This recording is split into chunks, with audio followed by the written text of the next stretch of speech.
네, 우리 함께 서로 인사하시겠습니다. 네, 이 좌우를 바라보시면서 네, 아름다움이 죄라면 당신은 십자가형입니다. 이렇게 인사하시겠습니다. 네, 아름다움이 죄라면 당신은 십자가형입니다. 네, 아름다움이 죄라면 당신은 십자가형입니다. 네, 네, 다시 한번 우리 인사하겠습니다. 아름다움이 죄라면 당신은 총살감입니다. 네, 아름다움이 죄라면 당신은 총살감입니다. 네, 함께 인사하시겠습니다. 저만 인사하는 것 같아요. 네, 네, 네. 제가 지금 인사를 들어보니까 어떤 옆에 계시는 분이 쑥스러워서 그런지 아름다움이 죄라면은 말하지 않으시고 당신은 십자가형입니다. 당신은 총살감이다. 그렇게 인사하시는 것 같습니다. 네, 전에 제가 학부를 제가 기독교 교육을 전공했기 때문에 이제 교생 실습을 하게 되었습니다. 예, 누구나 거치는 교직 과정을 이수하면 이제 교생 실습을 하게 되는데 의정부시의 경민여자중학교라는 곳에서 제가 교생 실습을 하게 되었습니다. 여자 중학생들이 중학교 3학년들을 이제 처음으로 제가 성경 수업을 인도하게 되었는데 그렇게도 말을 안 듣는 것입니다. 그래서 제가 조용히 해 이렇게 했는데도 조용히 할까요 안 할까요? 조용히 하지 않는 것입니다. 얘가 이제 애들이 물 만난 고기처럼 이제 순수한 남자 선생님이 들어왔으니 이제 마음껏 떠들어도 되겠다 해가지고 열심히 떠드는 것입니다. 그래서 제가 조용히 한 몇십 분 얘기했는데도 수업이 이제 진행이 안 되는 것입니다. 그런데 이제 가장 앞에 있는 떡대가 이만한 여학생이 뒤를 딱 돌아보면서 침묵으로 딱 째려보니까 순식간에 조용히 하게 되는 것입니다. 그러니까 제가 조용히 할 때는 그렇게 말을 안 듣더니 떡대가 이만한 여학생이 딱 눈 한번 딱 째려보니까 그냥 딱 이게 파장 효과가 어마어마하게 이렇게 커지는 것을 보면서 힘의 논리가 무섭구나라는 생각이 들었습니다. 네, 제가 말씀드리고자 하는 것은 우리가 구약의 역사를 살펴보면 아브라함과 이삭과 야곱의 하나님, 그리고 모세를 통해서 출애굽의 역사를 이끄시는 하나님, 그리고 또 850대 1로 바알 선지자가 싸워서 이겼던 엘리야를 통해 역사하셨던 하나님을 통해서 그 하나님의 아들이 사실은 십자가상에서 돌아가시면서 이제 침묵을 하시는 것입니다. 그러니까 보통 로마와 그리스 문화에 익숙했던 사람들의 입장에서는 굉장히 이해할 수 없는 것입니다. 왜냐하면 그 당시의 침묵은 어떤 침묵이었나요? 바로 존재에 의한 침묵이었습니다. 어떠한 강력한 힘에 의해서 어떤 권력과 어떤 명예와 어떠한 돈을 많이 가진 권력자 앞에서의 침묵이 익숙했던 로마와 그리스의 인간 중심적인 문화에서 예수 그리스도라면 그 이스라엘 백성들을 구원하시고 이끄시고 또한 세계를 만드시고 창조하시고 그 세계를 이끄시고 경영하시는 하나님의 아들이 어떻게 그냥 존재에 의한 침묵으로 인한 그런 강력한 힘을 발휘하는 침묵이 아니라 그냥 십자가라는 그 저주받는 십자가형에 돌아가실 수가 있는 것인가? 논리적으로는 말이 안 되는 것입니다.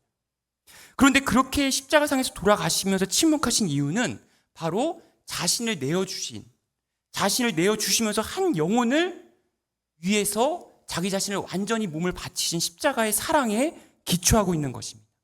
우리가 침묵으로 기도하겠습니다라는 우리의 예배 끝날 때, 설교 끝날 때 멘트가 있습니다. 그것은 단순히 존재에 의한 침묵이 아닌 것입니다. 그것은 바로 존재에 의한 침묵, 어떤 권력에 의한 침묵, 어떠한 힘에 의한 침묵이 아니라 존재를 앞서는 침묵이라는 데 있습니다. 내가 있기 전에, 내가 존재하기 전에, 그 수만 년 전에, 이 창세 전에 우리를 위한, 우리 한 명 한 명의 한 영혼의 존재를 위한 계획이 있었고 사랑이 있었고 어떤 플랜이 있었기 때문에 그로 인해 우리가 하나님의 그 은은한 침묵 가운데 들어갈 수가 있는 것입니다. 그래서 어떤 강력한 힘에 의해서 어떤 강력한 권력에 의한 침묵이 아니라 그 존재를 앞서는 우리의 존재를 앞서는 침묵 가운데 우리가 들어가는 것입니다. 그것처럼 우리 스스로가 오늘 본문은 사도행전 16장 9절에서 15절까지의 본문은 자기 자신의 존재에 의한 침묵을 강요하는 그리스와 로마의 우상 숭배의 문화 속에서 존재를 앞서는 침묵으로 한 영혼과 가족 전체가 변화되는 그 역사를 우리는 살펴볼 수가 있는 것입니다.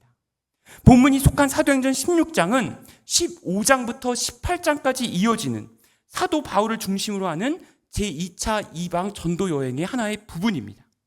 이는 원래 철저히 유대인이자 자기 스스로 바리새인 중에 바리새인이라고 열렬히 그리스도를 핍박했던 바울이 회심한 이후에 이제 성령님의 주도하심으로 존재를 앞서는 침묵으로 완전히 생명을 던지는 철저한 헌신을 보여주고 있습니다. 그래서 땅끝까지 복음이 전달될 것이다. 어떠한 세상적인 힘과 권력과 명예에 의해서가 아니라 바로 오직 존재를 앞서는 예수 그리스도의 십자가상의 침묵으로 인해 강력하게 성취될 것임을 우리에게 보여주고 있는 것입니다. 사실 사도 바울은 제2차 전도 여행 중에 소아시아 남부 지방에서만 복음을 전했기 때문에 이방 전도 여행에서 이제 2차 전도 여행에서는 소아시아의 중심부로 가고자 하였습니다. 그런데 하나님께서 딱 막으셨습니다. 마게도냐인의 환상을 보여주시면서 너는 가지 못한다. 그러면서 이제는 마게도냐로 이끄시는 것을 우리는 볼 수가 있습니다. 마게도냐가 어떤 도시냐면 이 마게도냐, 당시 로마가 정치 경제적으로 거대한 제국을 건설하였지만 문화만큼은 마게도냐 중심의 그리스 문화를 따라갈 수가 없었습니다. 그래서 하나님께서는 사도 바울을 이끄시면서 그 인간 중심적인 그리스 문화에 가서 하나님 말씀을 전하고자 하신 것입니다. 그 본문의 배경인 빌립보라는 도시 역시도 그리스와 로마의 우상이 섞여져서 우상 숭배가 심했던 곳이었음을 우리는 확인할 수가 있습니다. 이 문화의 중심부였고 언어적으로도 그리스어가 세계적으로 통용한다는 점에서 비록 로마가 모든 국가를 정복하면서 통일 국가를 건설하고자 하였지만 그리스 문화의 지배를 당시에는 은연중에 받고 있었던 것입니다. 그러므로 그리스 문화의 중심지인 마게도냐에 성령님께서 바울을 보내시는 이유는 이제부터 복음으로 인본주의, 인간 중심주의를 깨뜨리는 거대한 싸움이 시작된다는 것을 우리에게 말씀해주고 있는 것입니다. 그런데 중요한 것은 이 사도 바울이 전했던 이 빌립보라는 도시에서의 루디아라는 이 여인을 통한 이 교회가 시작된다는 것은 그냥 단순히 하나의 여인이 교회를 시작한다는 걸 의미하지가 않습니다. 그 여인이 세워졌던 교회가 바로 로마에서부터 이제는 유럽에서 최초로 지어진 교회라는 것을 중요한 의미를 가지고 있는 것입니다. 그리스 로마의 인간 중심적인 문화가 이제는 유럽에서의 문화, 유럽에서의 기독교 문화로 바뀌어지는 이 거대한 전환점에서의 이 힘은 단순히 권력의 힘이나 명예의 힘이나 돈의 힘이 아닌 존재를 앞서는 침묵으로부터의 힘이라는 것을 우리는 발견할 수가 있는 것입니다. 오늘날 우리가 5월 가정의 달을 맞이하여서 또한 지난주가 청년주일이었는데 이 청년주일을 보내면서 우리는 인간 중심주의와 거대한 싸움이 치열하게 벌어지고 있는 우리나라의 청년 세대, 또한 이제 안나가를 거꾸로 하는 가나안이라고 하는 가나안 성도들이 많이 발생하고 있는 이런 시대 속에서 우리는 어떻게 하면 믿지 않는 영혼들에게, 또한 교회를 다녔지만 교회를 지금은 안 나가고 있는 영혼들에게 오늘 본문 말씀을 통해 하나님의 말씀, 그리고 우리의 존재를 앞서는 침묵에 대해서 우리가 어떻게 전할 수 있는 것인가를 고민하는 시간이 되었으면 좋겠습니다. 연세대학교 커뮤니케이션 대학원에서 미디어 문화를 연구한 서도원 박사라는 분이 계십니다. 그분이 교회를 등지고 살아가는 우리나라의 가나안 청년, 안나가 청년, 그 청년 12명을 심층 연구한 논문이 있습니다. 청년 가나안 성도의 시민 윤리적 종교 정체성과 종교 문화적 실천이라는 논문이 있습니다. 그러니까 이 서도원 씨는 사실은 기독교 집안에서 자라났습니다. 할아버지 할머니가 목사였고 주위에 기독교인 친구들이 많았습니다. 그런데 어느 순간 점점점 기독교인들 청년들이 떠나가기 시작한 것입니다. 교회를 다니다가 안 나가기 시작한 것입니다. 교회에서 상처를 받아서 교회에 실망해서 안 나온다는 이야기만 돌고 돌았던 것입니다. 그래서 이 가나안 청년들이 왜 교회를 안 나가고 있는 것인가, 그것을 연구한 논문인 것입니다. 그런데 중요한 것은 이 삶에서 교회에서의 가장 큰 문제점, 이 서도원 씨가 이 가나안 청년들, 안나가 청년들한테서 이야기를 듣고 들었던 문제 중에 하나는 뭐냐면 세상의 일은 세상 것으로 치부하고 교회 안에서는 우리가 맞다, 우리의 논리가 맞다라고만 하는 그러한 이분법적인 사고방식에 문제가 있었다는 점입니다. 그러니까 우리가 하나님의 자녀로서 함께 살아가는 사회를 어떻게 만들 것인지, 어떻게 회복할 것인지 계속 고민하면서 함께 이것들을 바꿔 나가야 되지 않을까라고 이렇게 공감하면서 이렇게 그런 대화의 장을 마련한 것이 아니라 오히려 교회 안에서 하나님, 교회, 목사님 이렇게 이어지는 그런 논리 구조 속에서 그들의 마음이 닫혀지고 있다는 것입니다. 그러니까 교회 안에서 오히려 세상에서의 존재에 의한 침묵이 교회 안에서도 어떻게 보면 하나님 앞에서는 침묵해야 돼, 어떤 강력한 힘에 의한 침묵이 강력하게 작동하고 있는 것이 바로 교회라는 것입니다. 나의 존재가 있기 이전에 존재를 앞서는 침묵을 발견함에도 불구하고 어떠한 강력한 힘에 의해 침묵을 강요당하는 청년들이 많아지고 있다는 것입니다. 이처럼 교회 안에서만이 아니라 우리의 일상의 삶 속에서 신앙 공동체를 구체화하고자 하는 가나안 청년들의 열망을 충족시켜줄 수 있는 비결은 바로 사도 바울에게 이끄시는 성령님의 인도하심이라고 할 수가 있습니다. 우리가 본문에서 보면 6절 말씀을 보면 성령이라는 단어가 등장합니다. 7절에서는 예수의 영, 그리고 10절에서는 하나님이라는 표현을 통해서 모든 사역의 주체, 하나님의 일을 감당하는 주체가 바로 오직 예수님, 성령님, 하나님, 이 삼위일체 하나님이라는 점을 우리에게 말씀해주고 있는 것입니다. 우리가 본문 9절 말씀, 사도행전 우리 16장 9절 말씀을 우리 다 함께 봉독해 보겠습니다. 16장 9절 말씀입니다. 시작. 여기서 밤에 바울에게 환상이 나타났는데 마게도니아 사람 하나가 바울 앞에 서서 마게도냐로 건너와서 우리를 도와주십시오 하고 간청하였다. 아멘.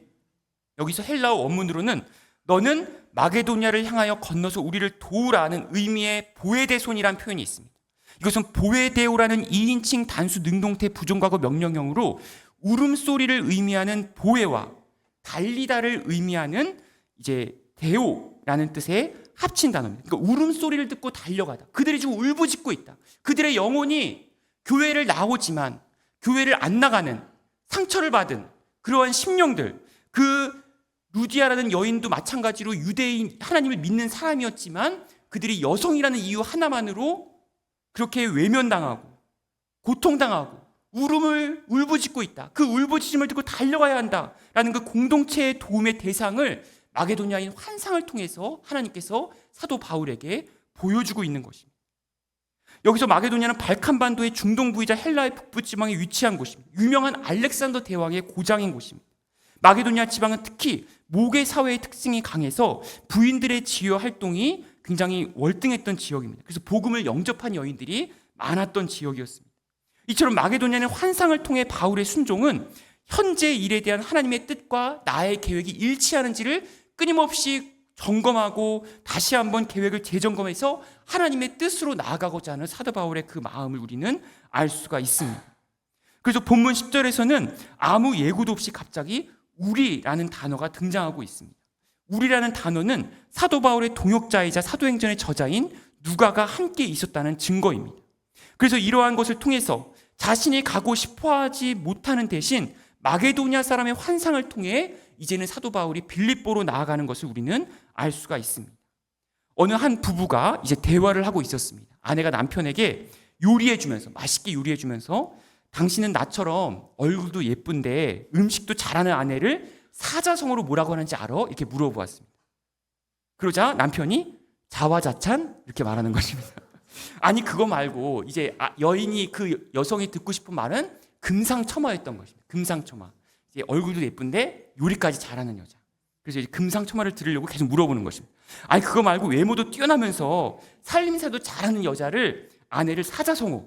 그랬더니 과대망상 이렇게 말하는 것입니다. 그래서 이제 아내가 금상첨화라는 말을 듣고 싶으니까 아니 그거 말고 금으로 시작하는 거. 금. 그랬더니 남편이 뭐라고 말했을까요? 금시초문? 이렇게 말하는 것입니다. 네. 우리가 이처럼 인정받고자 하는 아내와 전혀 소통이 안 되는 남편, 이것이 바로 우리 한국 기독교의 단면일 수도 있습니다. 우리 스스로 인정받고 싶어 하는 건 간절하지만 소통이 안 되기 때문에 과대망상 이렇게 얘기하면서 자화자찬, 금시초문 이렇게 하면서 우리 스스로는 열심히 하나님의 일을 한다고 하지만은 전혀 세상과 소통이 안 되고 있는 세상에서의 눈높이로 내려가지 않는 우리로서 열심히 하고 있는데 그런 것이 바로 우리의 지금 기독교의 단면이 아닐까. 우리 교회는 절대 아닙니다. 한국 기독교의 단면이 아닐까라고 하는 것입니다. 그래서 다시 가나안 청년들이 영구로 돌아오면 교회 안에서만의 인정받고 싶어하는 무리가 아니라 일상에서 우리의 삶 가운데 삶의 자리에서 예수 그리스도의 몸으로 연결되는 공동체를 이 가나안 청년들은 간절히 원하고 있는 것입니다.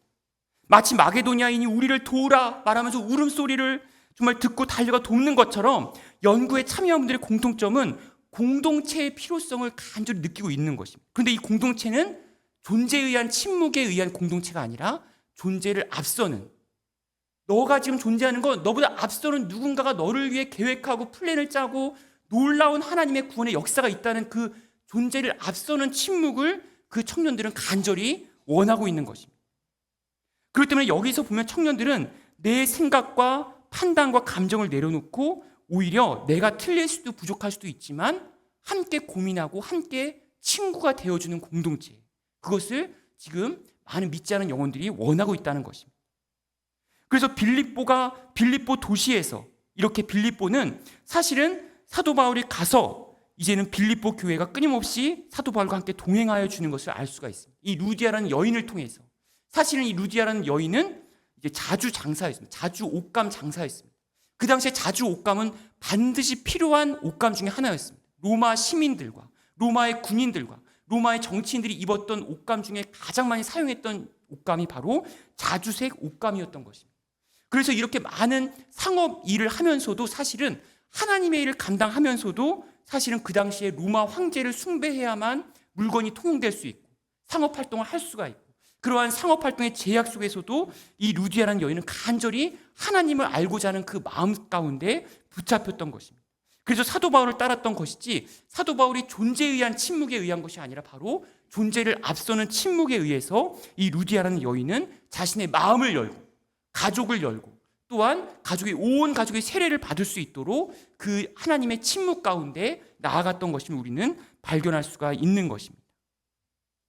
이처럼 본문 14절에서 15절에서 루디아의 마음이 열렸다는 것은 깨어지고 마음이 열려진 하나님의 영이, 하나님의 진리가 자신에 필요하다는 것을 인식하게 되고, 그렇게 인식되어진 진리를 자신의 필요를 충족시키기에 붙들게 되면서 진리가 마음에 새겨지는 것을 의미하는 것입니다. 사실은 사도 바울이 이렇게 선교할 때 부딪히는 장애물들이 많았을 것입니다. 문화가 달랐을 것입니다.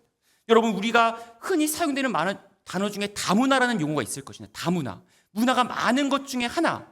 하지만 이 다문화라는 문화도 요즘에는 잘못됐다고 비판을 많이 받고 있습니다. 왜 그럴까요? 그것이 나의 기준으로 다문화를 보기 때문입니다. 나의 기준으로 다른 문화를 그냥 여러 문화 중에 원 오브 댐으로, 여러 문화 중에 하나로 보는 것입니다. 그 대신에 요즘에 쓰는 단어 중에 하나가 바로 상호 문화성이란 개념입니다. 내가 중심이 아니라 그 문화와 내가 서로 소통하고 자신을 돌아보아 서로 간의 유익을 추구하는 개념이 바로 상호 문화성이란 개념입니다.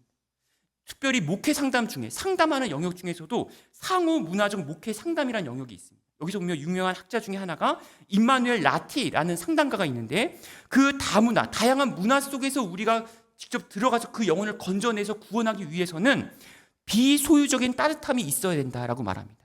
그 사람을 소유하려고 하지 말고 정말 그 무조건적인 사랑으로 따뜻한 태양과 같이 햇빛을 비추어주는 그런 사랑이 있어야지만 그 영혼을 그 다양한 문화 속에서도 건주어내줄 수 있다는 것입니다. 나의 소유를 주장하는 것이 아니라, 나의 힘과 권력을 주장하는 것이 아니라 비소유적인 따뜻함으로 그 영혼에게 다가가야 한다는 것입니다. 마치 내가 육지에 도달하지 못한다 할지라도 그 파도에 휩쓸리는 물방울이 다른 물방울을 밀어내어서 육지에 도달하게 해주는 것처럼 그러한 비소유적인 따뜻함으로 비추어지는 공동체를 추구하고 있는 것입니다. 그래서 이러한 성령님의 빛을 통한 이 따뜻함의 영향을 받은 루디아의 마음이 활짝 열려지는 것을 우리는 알 수가 있습니다. 그래서 열어라는 본문 14절의 표현은 디에노익센이라는 표현인데, 문을 완전히 열어 젖히다라는 표현을 의미하는 것입니다. 완전히 마음을 활짝 열어 젖힌다는 것은 나의 힘이 아니라, 사도 바울의 힘이 아니라 오직 하나님만이 주도권을 쥐어가고 계신다는 것을 우리는 알 수가 있습니다. 이처럼 마음의 문이 활짝 열려서 하나님의 일을 감당하실 분을 제가 마지막으로 소개해 드리고자 합니다. 전영창 선생님이라는 분은 전북 무주에서 태어나서 미국 선교사의 도움으로 계속 학업을 이어갔던 분이었습니다. 미국 웨스터민스터 신학교에 유학하여서 박사학위를 얻고 귀국하였지만 어떤 세상의 어떤 조건, 어떠한 한남대학교 부학장, 대형교회 담임 목사의 자리를 거절하고 부산 복음병원을 설립해서 장기려 박사를 원장으로 모시면서 함께 일을 하고, 또한 이제는 학교의 재정이 매우 어려워져서 이제 완전히 폐교 직전에 이루어진 그 고등학교를 인수해서 예수 그리스도의 정신을 이어받아서 농어촌 청소년들에게 복음을 심기 위해 희생과 봉사를 아끼지 않은 분이십니다. 그 고등학교가 바로 거창고등학교라는 곳인데, 이 거창고등학교에서 그가 만든 10계명 중에 하나가 바로 월급이 적은 쪽을 택하라, 모든 것이 갖추어진 곳을 피하고 처음부터 시작해야 하는 황무지를 택하라라는 그런 표어들이 있다고 합니다. 사도 바울 역시 자기 자신이 가고자 하는 곳인 아시아 지역으로 들어가는 것이 한번 저지되고 자신의 계획과 상관없는 곳에서 오히려 지금의 기독교 강대국들의 시초가 되는 유럽의 최초의 교회라는 큰 목적을 이루게 되었습니다. 우리의 야망이나 계획이 아니라 바로 마게도냐 사람의 환상에서 복음을 받는 입장으로 복음의 역사가 흘러가고 있는 것을 알게 되면서 정말 이 루디아라는 여인뿐만이 아니라 간수와 또한 귀신 들린 여인에까지 복음을 전하는, 그러면서 빌립보서라는 기쁨의 서신을 쓰는 그 존재를 앞서는 침묵의 능력을 경험하는 사도 바울처럼 우리 여러분이 될 수 있기를 간절히 소망합니다. 먼저 하나님과의 하나됨을 통해 교회 안에서만이 아니라 일상에서 자신의 몸을 성전 삼으신 분이 바로 예수 그리스도이신 것입니다. 그 예수 그리스도의 몸된 성전은 하나의 권위로 인한 침묵을 강요하면서 높은 곳으로 자신의 이상을 펼치는 것이 아니라 우리보다 앞서서 짊어지신 십자가의 고난을 통해 더 낮고 소외된 곳으로 향하여 끊임없이 흘러가는 복음의 역사로부터 강력한 부흥의 원동력이 나온다는 것을 믿으면서 다 함께 침묵으로 기도하시겠습니다.